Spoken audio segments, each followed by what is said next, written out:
French revolution जब चल रहा था तो हमारे देश में मराठा और ब्रिटिश का वार भी चल रहा था।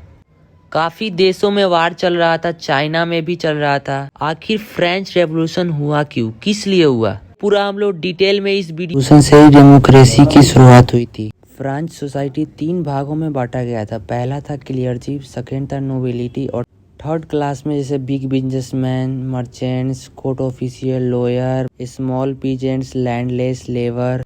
सीधा सीधा हम लोग कह सकते हैं थर्ड क्लास को कि अधिकतर जो थर्ड क्लास के जो लोग थे ना वो पीजेंट। फर्स्ट ई स्टेट में जो क्लियर्जी थे वो चर्च में काम करते थे। सेकेंड ई स्टेट में राजा लोग। थर्ड स्टेट के जो पीजेंट्स लोग थे वो समझते थे अपने आप को कि वो पिछले जन्म में कुछ अच्छे कर्म नहीं किए हैं, इसलिए वो पीजेंट है, लैंडलेस फार्मर है, अपने आप को अच्छा नहीं मानते थे वो लोग।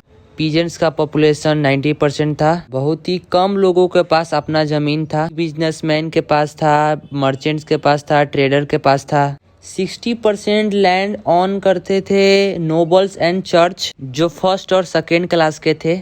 थर्ड स्टेट में से सिर्फ बड़े बड़े बिजनेसमैन, ट्रेडर्स ऑन करते थे लैंड। नोबल्स को ही बर्थ से ही अधिकार था कि वो टैक्स पे नहीं करेंगे, और ये अधिकार क्लियर्जी को भी था, जो इसे चर्च भी कहते हैं। ये पूरा टैक्स पे करते थे थर्ड क्लास के peasants, small businessman, court official. आगे बढ़ते हैं राजा की कहानी की। 1774 में फ्रांस का राजा बनता है लुई 16। 1774 में फ्रांस का राजा बना था 20 साल की उम्र में। जब लुई 16 राजा बना तो उन्होंने पाया कि फ्रांस का जो खजाना पूरा खाली है। लॉन्ग वार में the financial resources of France वो पूरा बह चुका था। लुई 16 मेंटेनेंस कराने में उन्हें बहुत ही ज़्यादा पैसा खर्च होता है, जिससे वो काफ़ी दूसरे देश से कर्ज लेते हैं। लुई 16 ने अमेरिका को मदद की थी अपना स्वतंत्रता दिलाने के लिए। अमेरिका ने फ्रांस से कोई हेल्प नहीं मांगी थी। लुई 16 ब्रिटिश को एक कॉमन एनिमी समझकर अमेरिका को मदद किया था। इस वार के कारण 1 बिलियन का कर्ज आ जाता है, और जो पहले से ही 2 बिलियन का कर्ज था फ्रांस के ऊपर। जिन्होंने फ्रांस को लोन दिया था वो लोन पे 10% इंटरेस्ट चार्ज करना शुरू कर दिया था। इसके कारण फ्रांस में क्राइसिस आ जाता है।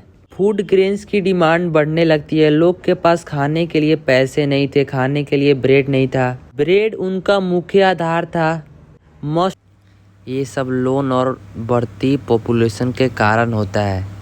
कुछ फिलोसफर की एंट्री होती है। फिलोसफर बताते हैं कि सबको इक्वल राइट, समाज में एक समानता अधिकार मिलना चाहिए, किसी को भी विशेष अधिकार नहीं होना चाहिए।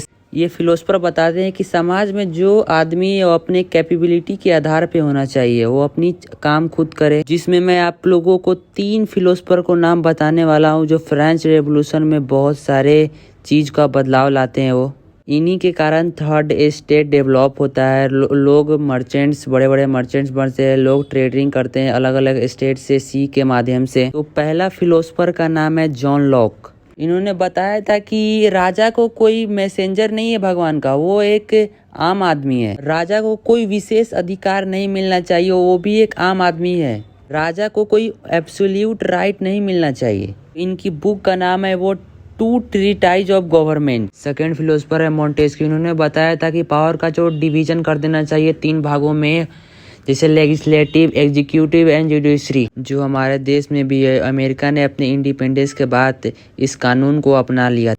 इन तीनों फिलोसफर का जो बातें है वो हर जगह फैल गई। न्यूज़पेपर में, सैलून में, कॉफ़ी शॉप में, हर जगह इन्हीं की बात चल रही थी।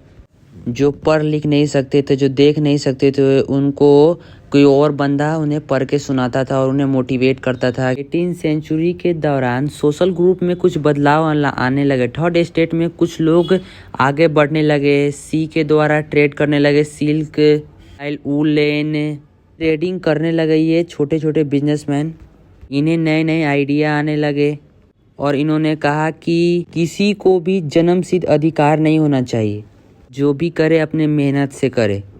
यहाँ ये सब चल रहा था। वहाँ पे लुई 16 टैक्स बढ़ाने का योजना बना रहा था, लेकिन लुई 16 अपने से टैक्स नहीं बढ़ाना पड़ता, उसे बुलाना पड़ता था पॉलिटिकल बॉडी को। तो आज की मजदूरी यहीं पे ख़त्म करते हैं। आपको वीडियो अच्छा लगा तो लाइक, कमेंट और शेयर करें।